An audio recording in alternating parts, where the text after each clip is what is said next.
he's a really good choice at quarterback in my opinion. Since becoming the starter for Arizona, he's finished as the QB 7, 12, 10, 9, and 4 in weekly scoring. He's averaging 21 standard fantasy points per game, and he hasn't fallen below 19.4. Now he gets a Jacksonville team that's given up the 7th most adjusted points to quarterbacks this year. Now he may not have Marvin Harrison Jr., but Jacksonville's been a great matchup for tight ends as well. They've allowed the 2nd most adjusted fantasy points to that position and the 8th highest adjusted target share. This Cardinals offense, they target the tight end position at a higher rate than any other team. This offense runs through Trey McBride. That should help Jacoby Brissett in this matchup.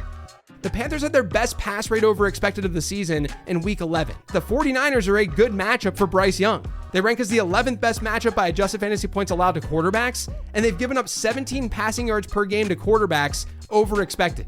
The 49ers have suffered all sorts of injuries this year, both on the defensive and offensive side of the ball, and that's caused them to give up a lot of fantasy points to quarterbacks over the last handful of weeks. In fact, since week 5, quarterbacks are averaging 22.2 standard fantasy points per game against the 49ers. So maybe Bryce Young follows up his strong performance from last week with another good one.